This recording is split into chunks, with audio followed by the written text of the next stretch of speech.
Hey guys, and welcome to Construct 101. Today we are going to take a look at the line of sight behavior. Okay, so part of the reason why I'm doing this little series is because I want to get myself familiar with all the different parts of Construct and hopefully at the same time help you guys out as well. Now, I've already learned a couple of little tricks and things along the way over the last few sessions, things that I might have been doing wrong as well. And today is an interesting one because there's so much you can do with this behavior. Now, line of sight is over here, okay? So let's just double click to edit. A line of sight behavior, okay, let's just go back to it, behaviors, right here. And let's do the little help thing. Let's jump to the page. Okay, it allows you to check if two objects can see each other. More precisely, it will check if there are any obstacles blocking a line between the two objects. So you've got whether to use solids, these are some of the properties you can set, whether to use solids as blocking line of sight or custom. So if you give an object a solid behavior, it will automatically act as something blocking the line of sight, but you can also add custom sprites to through an action or through code. And that way it'll allow you to use other objects that don't have the solid behavior on it. This is the range, how far the object can see. This is the cone of view.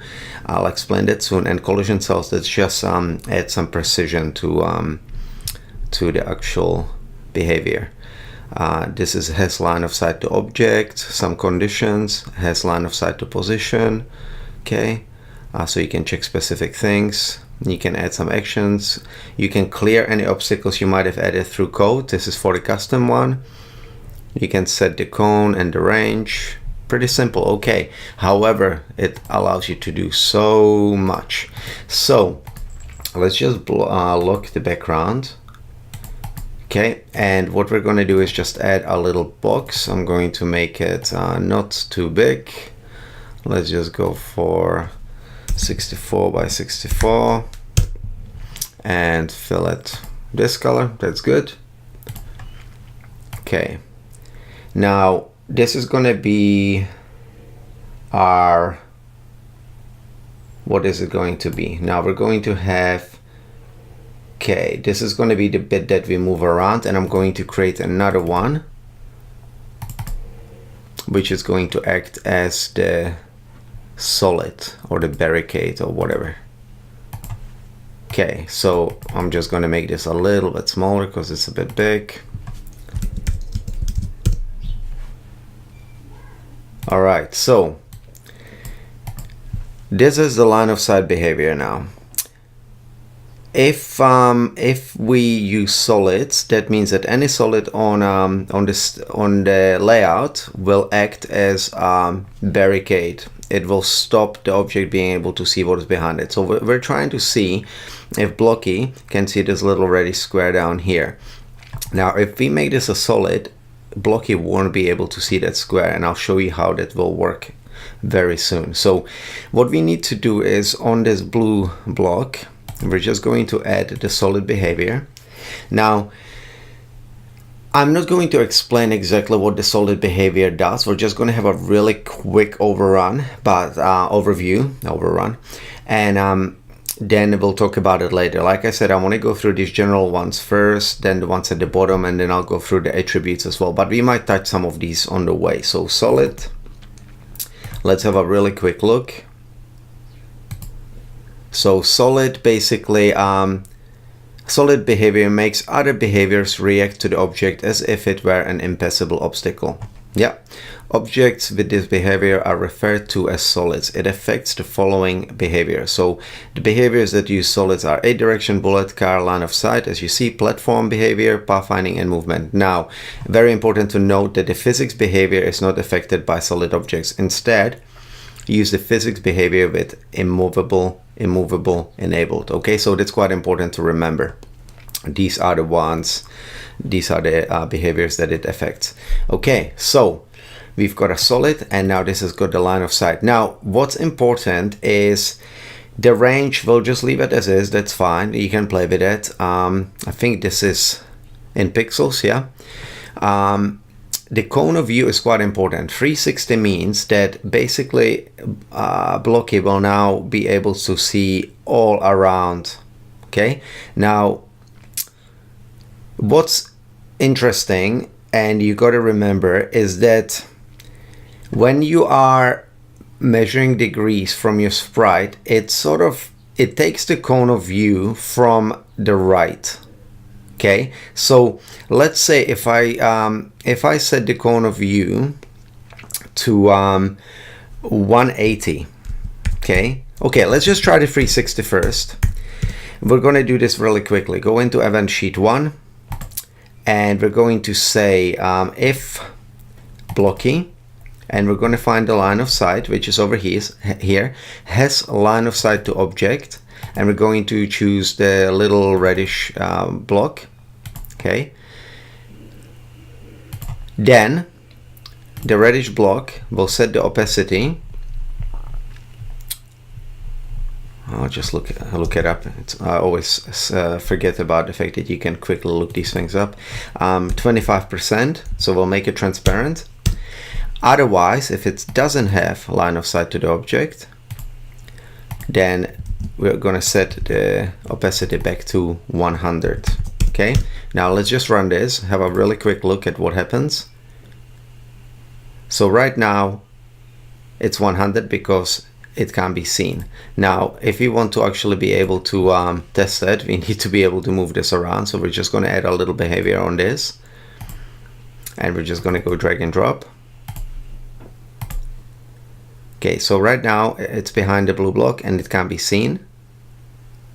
And as you see, as soon as you take it out, so the line of sight is clear, the block can be seen. Okay, but the line of sight has to be clear from the center point, wherever your action point is, to the object. See, as soon as you put it here, it's still behind the corner hiding. So it works really simply, but it's an amazing little behavior, this one.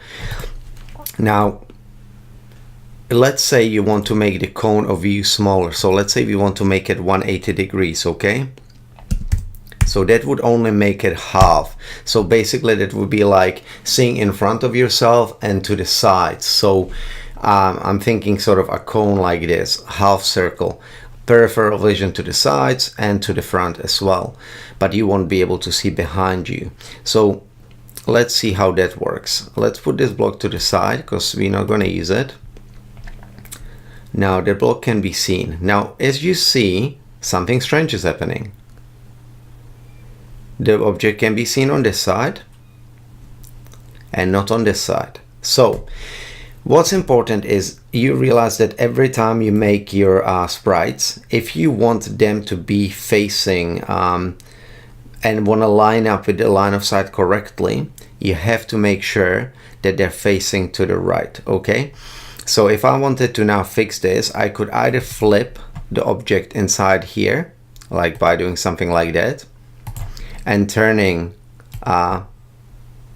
Blocky this way. Okay, that let's just fix it. I didn't quite turn it to 90 degrees, so make it nice and even. Now this should work perfectly. That's all you have to do. I'm not sure what's happening. Oh yeah, wait, sorry. I forgot we have 2 frames on this one, so we'll do the same here. Yeah, all right, so it should work perfectly now. If we drag the block around, you have your half circle, as you see. Now if you reduce the cone even further down to 90 degrees, for example, then the cone is going to become something like this. Okay, and Blocky is not going to see to the side of him at all. So let's have a look. See? So it doesn't get to see all the way to the sides. So that's really simple, but works brilliantly. You can obviously combine this with other behaviors we'll talk about later, like the platform behavior. Enemies can start following you, like there's just so many applications to this.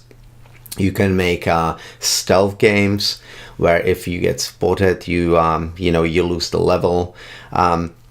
I could go on with this one.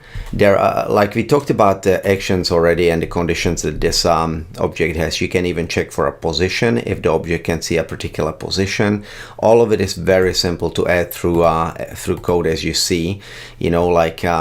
Let's have a look. So if you wanted to have a look something, add another action, blocky, LOS.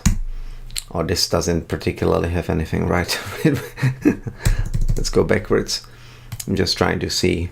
Okay, so line of sight, that's what it's under. So you can add obstacles, set corner view, set range, clear obstacles. It's just, it's very well designed, and you don't have to do almost anything for it to work perfectly. Now, I know that there was a little example here that I wanted to load up. Line of sight. Oh yeah, there, I think under here it might have click here to open an example of line of sight. So let's have a look at this one. This is the official construct example. Okay, so let's play it first. So you use the mouse and use the keys to move. So obviously this is quite impressive. If you look at it, you can see how well it works just by using the transparency, like I've tried. Now you've got these barricades as well. You could easily extend this into, think about the applications like a gauntlet style game where enemies follow you, but only if, like you walk around a corner, let's say you're here, enemies can see you, they start chasing you. But if you're over here, maybe they'll lose interest. There's just so many ways. So many things you could do with this. Shadow type games. Now, if this looks pretty impressive and looks like there's a lot of code going on and things like that. However, if you go into the event sheet, look at that. That's crazy. That's massively impressive to me because it just saves you so much work. Basically, we're using the same pig sprite that's been copied. Instances of it have been copied onto the stage. And our player, we're just setting pretty simple. Basically, it's just facing where the mouse is, and then if the line of sight to the pick is happening, then we're pretty simple. It's just crazy how simple this action, this behavior is, and yet it does so much. So think about the ways that you guys can use it. It definitely is very, very useful, and I am looking forward to using this one in my games. I haven't used it in anything yet. And let's just have a look what's going to be the one on next week's menu, because I just wanted to have a quick look. So we've got line of sight. Oh, pin is a very cool little thing. You can do a lot with that one too, so looking forward to that. Okay, I will see you guys in the next episode of Construct 101.